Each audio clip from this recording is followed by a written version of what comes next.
Aujourd'hui, on a chargé des grumes qui partent à destination de Cran, sous forme de con exceptionnel. Là, on est sur des formes complètement irrégulières et avec des masses quand même assez importantes, entre 10 et 15 tonnes chaque grume. C'est quand même pas anodin.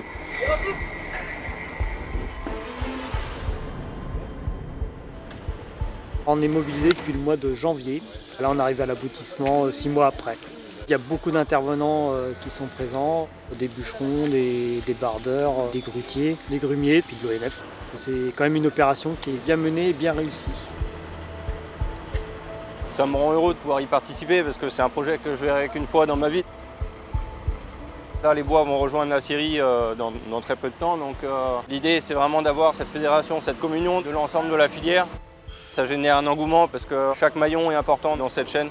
C'est une certaine fierté, une certaine émotion, ouais. Là, ça va être chaud là, pour sortir en fait. Ah ouais. Hop là.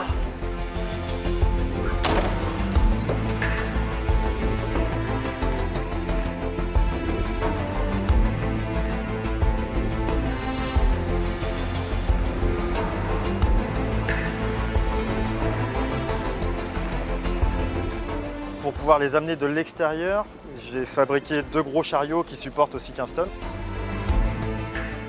Mon rôle pour Notre-Dame, c'est de débiter toutes les plus grandes pièces de la cathédrale. C'est un projet exceptionnel, donc il faut du travail exceptionnel derrière. On a fabriqué quelques engins pour la manutention de ces gros bois. Ils font à peu près 15 tonnes, donc du coup, c'est pas facile.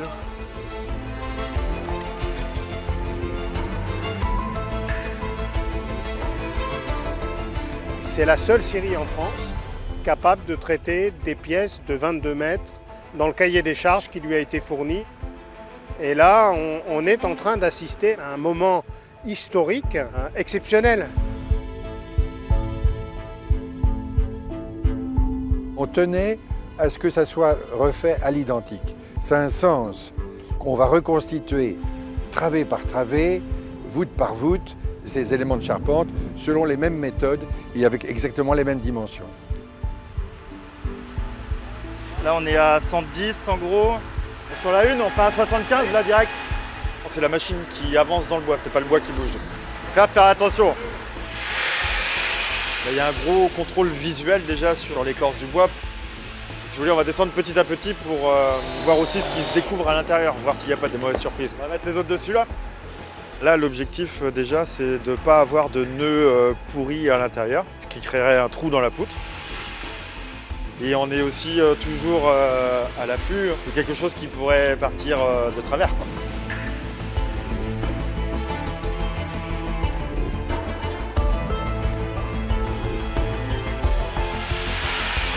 Il faut qu'on sorte un plateau de 36 cm d'épaisseur. Ça aura la courbe. L'expert qui a choisi les bois en forêt a choisi un bois avec une courbe. Voilà.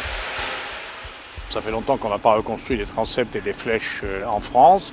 Bon, c'est une fidélité à l'histoire de la cathédrale. C'est un vrai défi professionnel. L'émotion n'est pas retombée et tout le monde a à cœur de se mobiliser pour la reconstruction de cette cathédrale. On va l'assembler autour, là, c'est ça ? Ce chêne-là, il est absolument parfait. Il n'y a aucune singularité, pas de nœud. Et surtout, il a un fil parfaitement droit. Là, on le voit bien, hein, les traits, il est parfaitement droit. Quand le fil est un petit peu, il tourne, il est un peu vissé, ça peut déformer les poutres. Or là, c'est sûr que la poutre qu'on a là, elle va tenir le temps. Lève encore un peu. Ah. Il y a des gens qui ont travaillé pendant toute leur vie sur la construction de Notre-Dame à l'époque. Et là, il faudra que ce soit fini pour 2024. Donc bravo pour cette scie unique. Ça fait réfléchir, mais c'est bien. Alors là, aujourd'hui, nous, on a rempli le cahier des charges. Le bois est scié à 36 cm d'épaisseur. La pièce est prête à travailler pour le charpentier. Vas-y, lève. Si tu vas mollo, ça va y aller. Donc là, on est en train de la manipuler pour la mettre en stock à l'extérieur. On a des arbres qui sont parfaits, qui vont durer des siècles dans la charpente. Donc c'est une fierté du travail accompli. Hop. Pause.